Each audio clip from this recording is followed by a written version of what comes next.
Show! And now, here's the man who left his body to science, his wardrobe to history, and his personality to chance. Your hero, my uncle, Herad Green!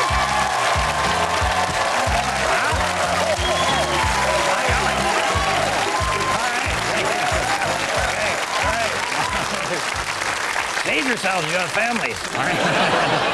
Well, you know, every time this year up at the lodge, the guys start making their own beer, making their own wine. I guess it's just their way of trying to give something back to the system. Now, this is the one fella has made a real interesting batch. Doesn't taste too bad. Is it wine or is it beer? Kind of hard to tell, Harold. I'd say it's either a sparkling wine or a light beer. Well, what does it say on the label? American Standard. Yeah, well, it's still in the bathtub, right? Yeah. Actually, it's brewing away right now. The bathtub? Yeah. Uncle Red, that's my science experiment from the school science fair. What? Yeah, I'm pickling pollywogs. Come on, Harold, tastes way too good for that. Besides, why would you put all those olives in there? Those are the pollywogs.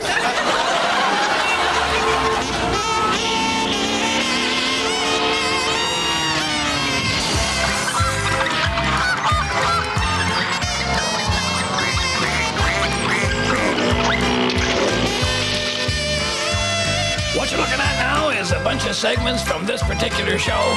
The main message being, for gosh sakes, don't even think about changing the channel. I'll tell you something, you want to make sense out of this program, you got to give it your undivided attention.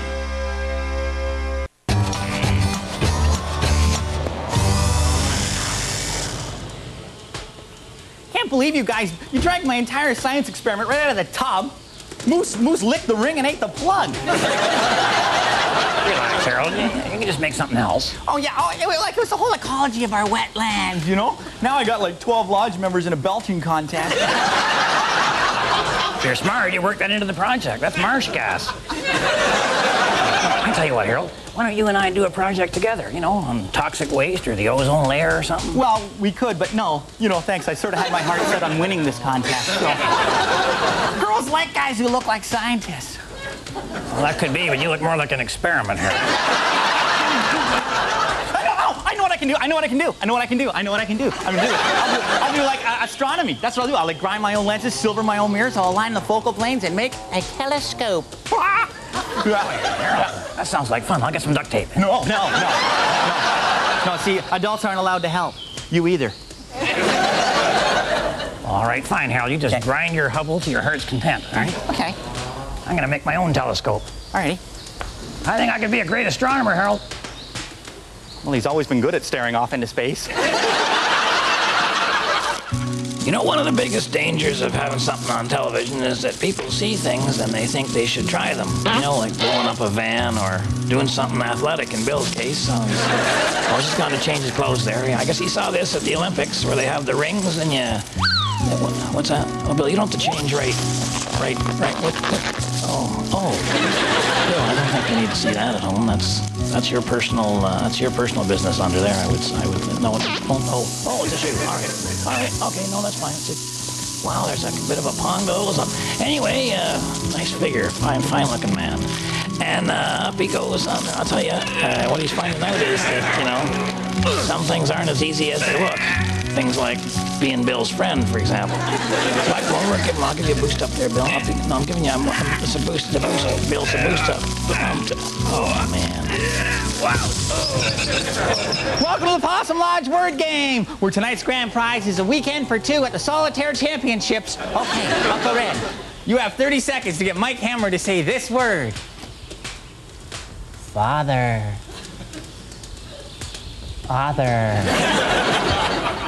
And go. All right, Mike, your mother is married to... Her job.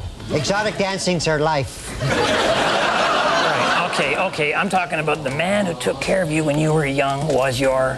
Truant officer. This is a family member, Mike. The man who slept with your mother. Could you be more specific? Okay, growing up with just a mom, you knew you had a... Curfew. Another word for daddy. Lifer. All right, Mike. If your wife has kids, you'll be... Long gone. Whoa. Just like your Father. There.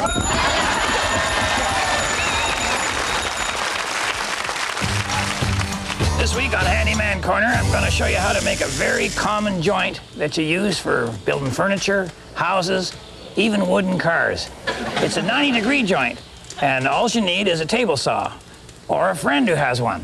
Now, I switched the blade in this thing because this was a special blade, which is used for cutting metal. That's a heck of a job, doesn't it?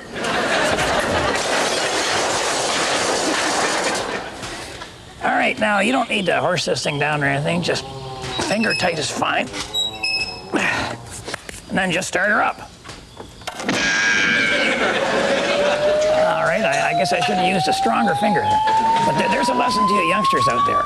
Never compromise safety just because you can't find the wrench.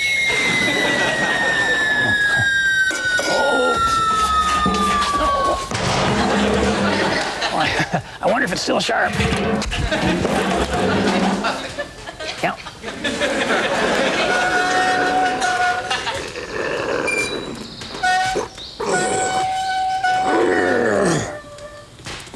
All right, I think we're ready to start cutting now. Here's a little advice for you. Count your fingers before and after every cut, and then you'll know if you should be sifting through the sawdust.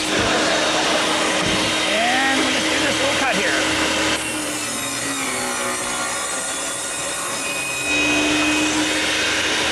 And just that easy, basically. She's all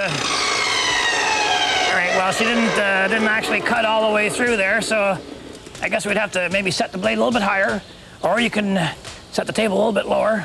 It's your choice, really. Oh, no, I know.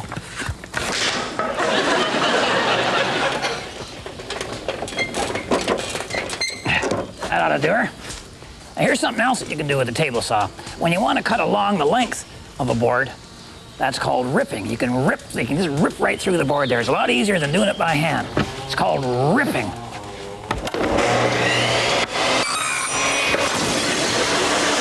how I just kind of went ripping out of there?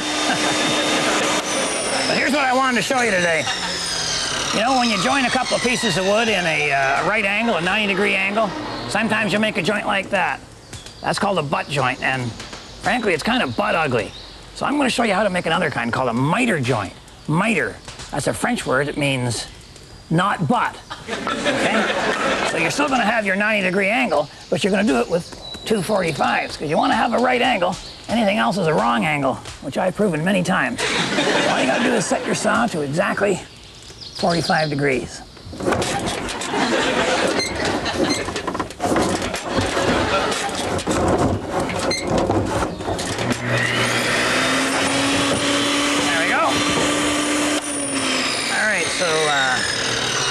Now we got our two 45-degree angles. We put those together. Put that one over there. And then what you're going to find here, when this all goes together exactly right, is you've got a perfect 90-degree angle. Yeah. What we got to do, we haven't got the angle set just absolutely right on this. Just look at her. My God, she's sensitive. All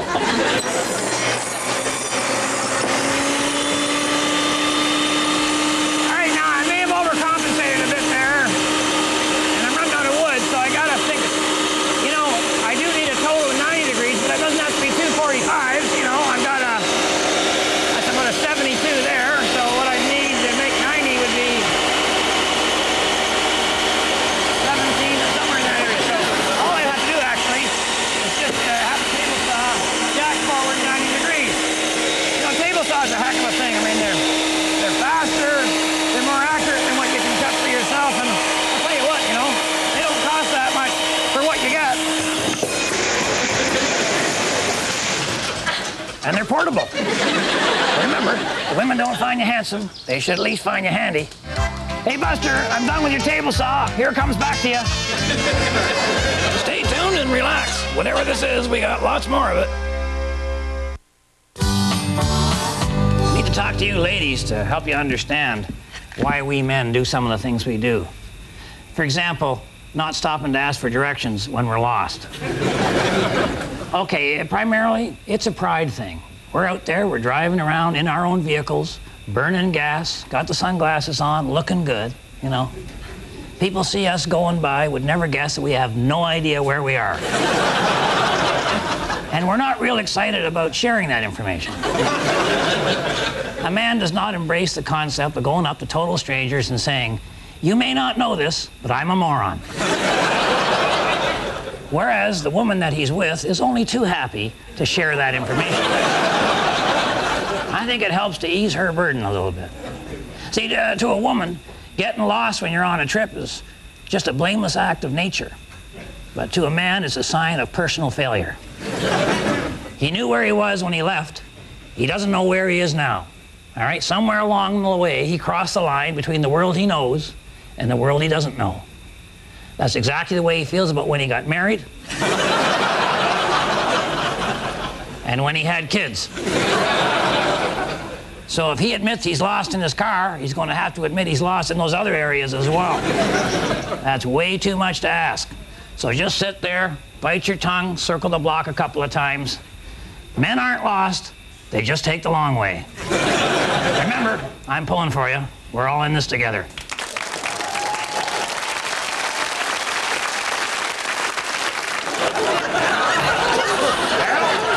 I think you're going to win first prize at the school science fair. Thanks, Uncle Red. I just got a little bit more. I'm going to hook this to a thing. Yeah, you can't lose with this one, Harold. Huh? Where'd you get that? From an elephant's proctologist? Harold, I made this. This is your telescope. You know, I helped you a little bit with it. Like, I did the building part bit. Yeah. But it was your idea, Harold. Well, it was Galileo's idea, but he's dead. No, sorry, Uncle Red. You can't help me on this. It's against science fair rules. Besides, I want to win. Come on, you'll win with this. Take a look. Take a look in the car side mirror there. See? That's out of a Ford Galaxy. That one down there is out of a Comet, and the one inside's out of a Saturn. Ain't very spacey. What do you see, huh? Okay, that's amazing. Yeah. What does it say there? Caution, universes may seem closer than they appear. No, you can't help me. I'm doing it by myself. Oh, come on, Harold. My dad helped me with homework. Well, that's because you guys were in the same grade. I'm just going to do it. I'm not even doing like a telescope anymore. I'm doing a crystal radio set. I just got a little bit more soldering to do. See? I'll get that. I'll get it. You get it.